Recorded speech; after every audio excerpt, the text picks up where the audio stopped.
नमस्कार मित्रांनो, माझं नाव भूषण मंडलिक. स्वागत आहे तुमचं आपल्या नवीन व्हिडिओ मध्ये. इकडून तिकडून खाल्ल्याकडून वरच्याकडून नुसतं स्वागत आहे. मी पहिलेच सांगतो, तुम्ही जर का 16 ते 20च्या आतले असाल तर भावांनो आणि त्यांच्या बहिणींनो तुम्ही ना डायरेक्ट थांबून घ्या. काही गोष्टी ना तुम्ही ऐकायला पाहिजे.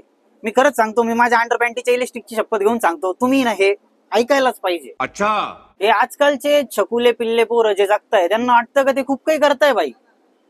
म्हणजे ठीक आहे, मी त्यांच्याबद्दल नाही बोलत, मी थोडस आहे ना आमचं सांगतो.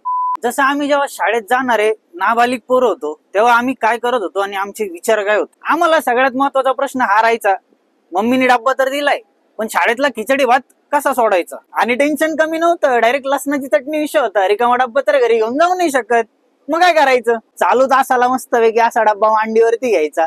सर जसे फळ्याकडं फिरले खपकेने घास तोंडात टाकायचा. सोपं काम नव्हतं बाई. आणि त्याच्यात अख्ख्या वर्गात त्या शेपूच्या भाजीचा वास, फुल रिस्क. आणि या बाबतीत आहे ना वर्गातल्या पुरी सगळ्यात पटई चोरून डबा कसा खायचा हे पोरींकडून शिकायचं. अच्छा बात नाही. तेव्हा पोर आहे ना रुमालात तोंडाला लावायची पावडर घेऊन यायचे. जशी मधली सुट्टी झाली तर सगळ्यात पहिले पोरं ते काम पहिले करायचे. त्याच्यानंतरून भाताच्या पातेल्यावरचं मोठं झाकण, त्याच्यात असा एवढा भात, बाई संपला विषय. आणि सगळ्यात जास्त मजा ना तेव्हा यायची. त्या टायमाला ना ते बटनाचे छोटे छोटे फोन आले होते. बाई ज्याच्याकडे शाळेत तो फोन राहायचा तो पोरगा डायरेक्ट सगळ्यात श्रीमंत, भले त्याच्या घरात खायला नसल. पण आमचा आहे ना अख्खा दिवस या विचारात संपून जायचा. शकाला का बुमबुम वाली पेन्सिल ती पूर्ण संपून जायची पण बाहेर काही यायचं नाही. आम्ही पोर आहे ना पैसे जमा करून 5 रुपये अर्ध्या तासांनी ना सायबर कॅफेवरती जायचो. आता बघायचं तर सगळ्यांना आहे पण सर्च काय करायचं हे कोणालाच माहित नाही. तडप ही ऐसी है ना. आणि इकडून तिकडून बाई सापडीला पापडी झाली, काही सापडलं तर ते हिस्ट्री मधून डिलीट कसं करायचं. कारण की सायबर कॅफे वाल्यांनी जर का ते बघितलं आणि घरच्यांना सांगितलं तर काय फुल पट्टूगिरी बाई, फुल पट्टूगिरी. आणि आजकालच्या पोरांना ना इंस्टाग्राम वरतीच सगळं भेटून जातं बाई. आई शपथ सर्च करायची पण गरज नाही पडत. बहुत तेज हो रहा है.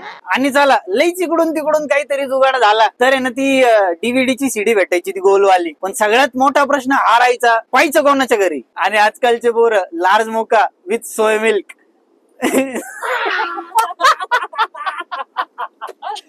लार्ज मोका विथ सोय milk, less ice, more whip cream, chocolate sauce on the top. अरे पाठ करायला 1.5 मिनिटं गेला यार माझा. आम्ही उन्हाळ्याच्या सुट्टीत 3 रुपयाची कुल्फी घेण्यासाठी घरच्यांसमोर हातपाय आपटायचो रे.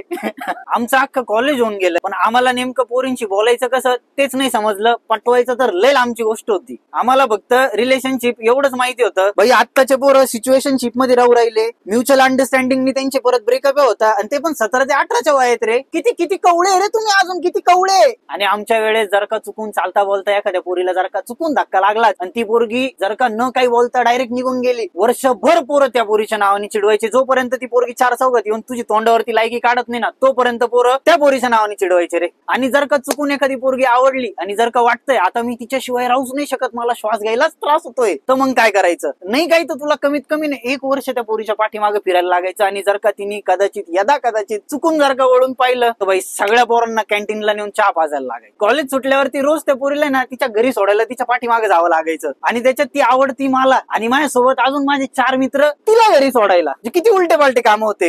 आणि त्याच्यात माहिती बाई सगळ्यात घाणेरडा शॉट माहिती कोणता होता. तिची जी मैत्रीण राहायची ना तिला इच्छा नसताना पण मानलेली बहीण बनवायला लागायचं. तिला एकदम भावनिक साकडं घालावं लागायचं. तिला एकदम इमोशनल डॅमेज म्हणजे तिला पार होत्याचं नव्हतं करून सांगायला लागायचं. तेव्हा कुठेतरी जाऊन काहीतरी विषय व्हायचा आणि मग ती भेटायला यायची. बाई तसं आजकालच्या पोरांचं नाहीये. सकाळी रिक्वेस्ट टाकली, दुपारी ऍक्सेप्ट झाली, संध्याकाळी पोरगी भेटायला आली. उरलं काय रे तुमच्या आयुष्यात, काय मजा केली रे तुम्ही. काय करणार रे यांना बाई माग फिरायचं, काय मजा राहते त्या माग फिरायचं, सांगा कोणतरी.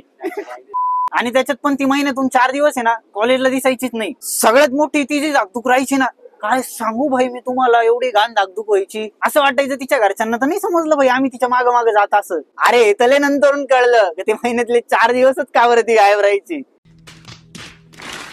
आज पण लोकांना वाटतं का आम्ही मोठे झालोय, समजूतदार झालोय. भाई आता काय सांगू रे, 10 रुपयाच्या शेंगदाण्यावरून आहे ना माझ्या मित्रांचे भांडणं होत्या. मला कमी आले तुला जास्त आले, आता काय करायचं. खरं म्हटलं तर ना सांगायचं तात्पर्य एवढंच का ज्या गोष्टी ना आम्ही जगलो ना त्या गोष्टी तुम्ही जगलेच नाही रे. आजकाल आहे ना 5 वर्षाच्या पोराचं पण इंस्टाग्राम वरती अकाउंट आहे. याच्यापेक्षा वाईट काय असू शकतं. नेमकं ना हेच कळत नाहीये काही. आजकालचे जे पोर आहे ना जे काही जगताय ते नेमके जगताय का जगवलं जातंय आता फरक फक्त एवढाच आहे का आमचं मन तेव्हा आम्हाला चालवत होतं, आता तुमचा फोन तुम्हाला चालवतोय. तेव्हा आम्ही आमच्या मनाचं ऐकत होतो, आज तुम्ही तुमच्या फोनचं ऐकताय. कळणार तरी काय तुम्हाला, गेले ते दिवस राहिले त्या आठवणी.